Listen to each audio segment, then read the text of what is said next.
For episode 6, we'll start out in the bedroom of Benedict, where he and Sophie wake up, and Sophie is flipping out a little bit, only because she's worried about the aftermath of all of this. She's not necessarily worried about being Benedict's mistress. She's worried about being pregnant. Even though he swears up and down that he will take care of her if that's the case, and what they have is real, she's got her doubts. So as she sneaks off to her bedroom, the first thing she does when she gets inside of it is write down exactly when her period will be so that she knows, okay, in 8 days, I better be, I better have it, or I'm likely with child, and then I'm stuck as his mistress, which is something she clearly doesn't want. A little while later, though, the rest of Bridgerton House ends up waking up. Violet gets a visit from her boyfriend, but that gets interrupted because the Lady Gunn, we'll just call her Lady Gunn from now on, she's come calling. And this is not the first time that she has tried to get an audience with Lady Bridgerton since moving in next door. She's been especially adamant about this since finding out that Sophie is one of the housekeepers. And that's the real whole reason why she wants to talk to Violet. She wants to sully the name of Sophie yet again, which she does. She sits down with Violet. She brings up how Sophie stole her shoes, and she really just wants to put a bad taste in Violet's mouth, but it doesn't work. Later that day, Violet ends up meeting with Sophie and telling her, yeah, I met with your old boss. I mean, I could tell right away it was your old boss. I don't blame you for not liking that woman. She said that you stole her shoes or something. And Sophie admits, I did, but it's not what it seems. Either way, Violet didn't come there to get a shoe story. She came there to deliver the recommendation that Sophie had requested. At this point, though, Sophie's second-guessing whether or not she really wants it, but she asked for it, and Violet wanted to deliver it just in case. While Lady Gunn wasn't exactly a welcomed visitor, the household does get a welcome visitor when Antony arrives the next day. This was at the behest of his mother. Violet's really worried about Benedict and what's going on with him, and she figured that if she can't get through to him, maybe Antony could. So Antony's arriving before Kate and his little one.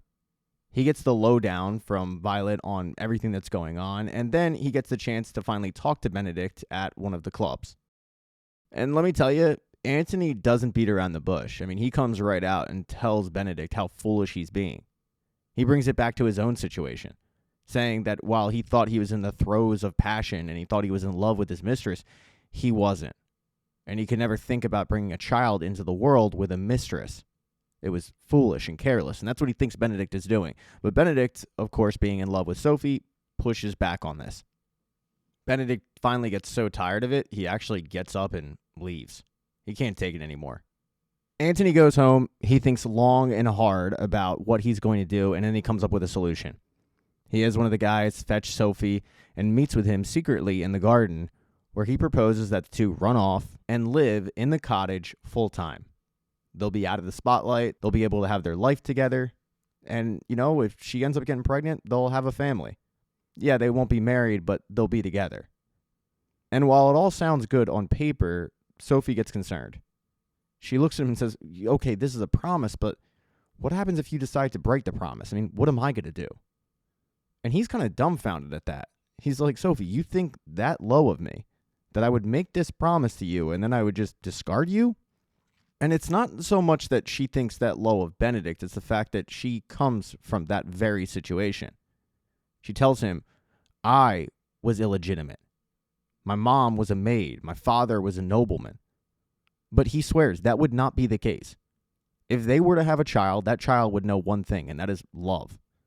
And as far as his family goes, he's still working the details out. But he wants to be with Sophie. And he's really, really thought this through. He sent word to the Crabtrees, get the cottage ready. He's even drawn up pictures of it, and he gave it to her, so when she goes to her room, she's beaming as she looks at it, thinking about a life with him, but then she's also reminded, oh yeah, I still haven't gotten my period yet. The next day, though, most of the town is really surprised when they get an invitation to a ball being held by the new Lady Penwood. It's Cressida Cowper. Yeah, she's back in town with a new title, a new husband, a new name, a new house, and the first place she stops is Whistledowns.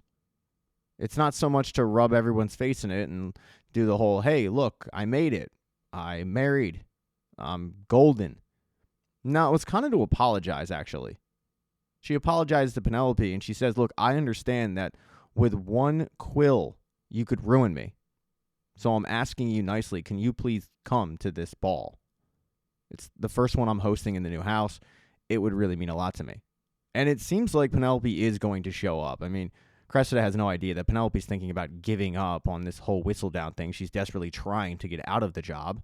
But the queen? The queen's pissed off. I mean, she still looks down on Cressida for the stunt that she pulled. And as she's sitting there trying to think of what she's going to do, Alice Mondrich shows her worth. Now, Alice hasn't told the queen yet everything she knows about Benedict. She very well could, but she knows that's not really her place. I mean, yeah, the queen would love that information, but it could ruin the life of this poor maid. So she's kept her mouth shut there. But in this instance, she speaks up and she says, what you could do is you could tell Cressida that you need to have this ball in my name. And then the day of, you just don't show up. I mean, Cressida will tell the entire town, yeah, I'm having the ball in the queen's name, and it's going to look really bad when you just ghost her. And the queen loves that idea. The word, though, of Cressida being the new Lady Penwood is all most of the taunt can talk about. When Kate finally arrives in town, she asks all of her sister-in-laws, all right, give me the gossip. And that's basically the gossip so far. Most of them don't seem to want to go to this ball. The only person that does want to go is Hyacinth, but she's not allowed to. And while Francesca says, can we just all in solidarity stay away from that one? It's actually Kate who says, come on. I mean, doesn't everybody deserve a second chance? The whole conversation gets broken up when Kate and Antony's child gets brought into the room. Just outside of the room, though, is Benedict. He's avoiding going in. He doesn't want to see his mother because the last time they talked, it wasn't a good conversation. And as he's standing outside of the room, Lady Danbury walks up. Those two start chatting. She doesn't believe that Benedict's standing outside because of anything to do with his mother. She says, are you sure you're not standing out here because you've always been the spare son and now you're put out to pasture because of that little child in there? Meaning that if Antony were to die, little Edwin is now the head of Bridgerton House. It wouldn't go to Benedict. And Benedict admits to her, yeah, it's a strange feeling. I mean, I've dreaded this my entire life, seeing a child that makes me essentially useless, but now I don't have that feeling. It's weird. To which Danbury says, yeah, it's called love. He says, no, I don't even, I haven't even met the guy. But it's weird. I don't know if it's envy. Yeah, it might be love. And as he's talking it out, he realizes that a child being brought into the world brings people so much joy. So would it be the worst thing in the world if he and Sophie had a baby out of love? That very well might be the case because in the following days, Sophie does not get her period. While most of the taunt is getting ready for Cressida's ball, Sophie's getting ready to mentally prepare herself for motherhood.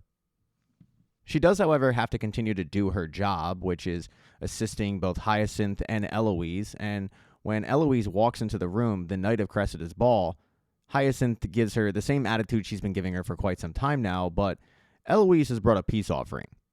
She offers to sneak Hyacinth into the ball. Now, she does have one stipulation. You actually have to talk to me now, but Hyacinth is all for it. And Sophie has a great idea on how to make Hyacinth completely invisible. It's just dress her up as a maid. So that's exactly what she does, and both Eloise and Hyacinth head off to the new Penwood estate. A few hours later, everybody starts arriving at the estate, including, by the way, Lady Gunn and her two daughters. They have to stare at the remodeling job that Cressida has done in their old house. And while this should be theoretically awkward for someone like Penelope being at a ball like this, it's not. It is a little awkward, though, when Benedict finally does actually run into his mother there, and they have to talk. He finally apologizes, but his mother really does think that he needs to let Sophie go. And of course, he has no plans on doing that. But everybody from the taunt seems to be at this ball, including, by the way, John and Francesca. Despite Francesca not wanting to go, she did. And John was happy to accompany her because he was thrilled to wake up and find out that his wife and his cousin are now friends. So he's all smiles. He doesn't really care what the plan is. He's just happy those two are getting along. Yeah, the only person not to show up is the Queen. But the surprising guest that shows up is Lady Whistledown. Now, even though Penelope is there in attendance, she had gone to the Queen the previous day to plead her case on letting her out of the Whistledown job. She went and said, look, I can't really do the job you want me to do because now that people know that I'm Whistledown, nobody is talking, especially not around me. And she does it in an eloquent way, and the Queen seems to give her blessing on letting her out of the job. So when Whistledown, quote-unquote, shows up at the ball, it's to interrupt the ball with the latest pamphlet that says, hey, thanks for reading, but I'm done. This is the last one you'll ever read. It takes the shine away from Cressida and the ball, but Cressida also realizes that because this is the last issue, it also means that Whistledown can't write about the embarrassing fact she threw the ball in the Queen's honor and the Queen no-showed. So she's actually kind of appreciative. A little while later, everybody starts packing up. They go home. That includes the Bridgertons. But when Benedict comes back, he is greeted by a very angry Antony, who went into his study, looked at his desk, and realized that Benedict was planning a life with Sophie in, quote-unquote, his cottage. And the two start screaming at each other. Antony assuming that Benedict hasn't even thought this out. Benedict saying, oh, yes, I have. Now, while even though through this entire argument, Benedict makes his plea that he's thought this out, he's thought about the good, the bad, what could happen if they brought a child into the world, all of it, Antony is also very passionate that this is the wrong move. That it would be the wrong move not only for Benedict, but the wrong move, more importantly, for the family, and that he can't do this. And what they don't know is that Sophie is on the outside listening to all of it.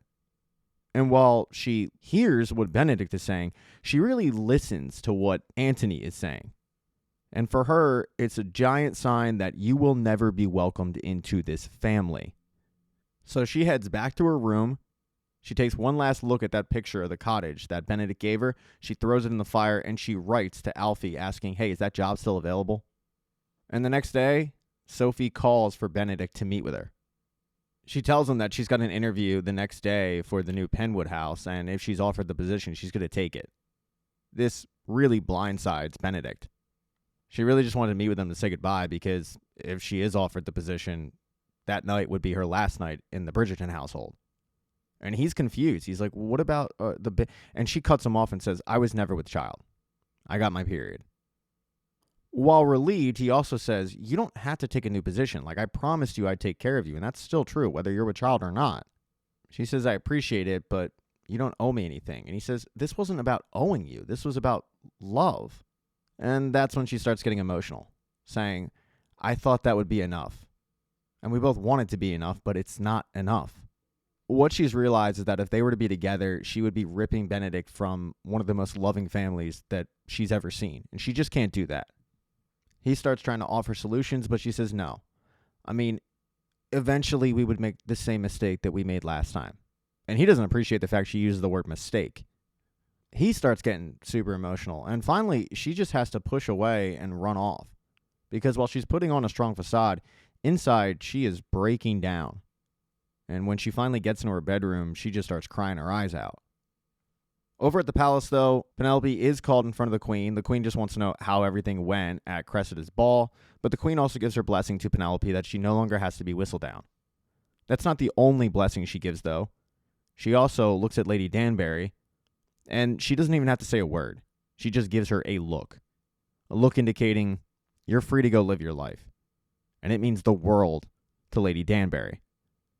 Unfortunately, though, that night, the taunt does end up losing someone. While spirits were high in Francesca and John's world, Francesca goes to check on John that night only to find that he is dead. He has passed away after taking a nap, and she is shook. But you know what? I'm going to end this episode on a high note. Violet and Lord Anderson get engaged.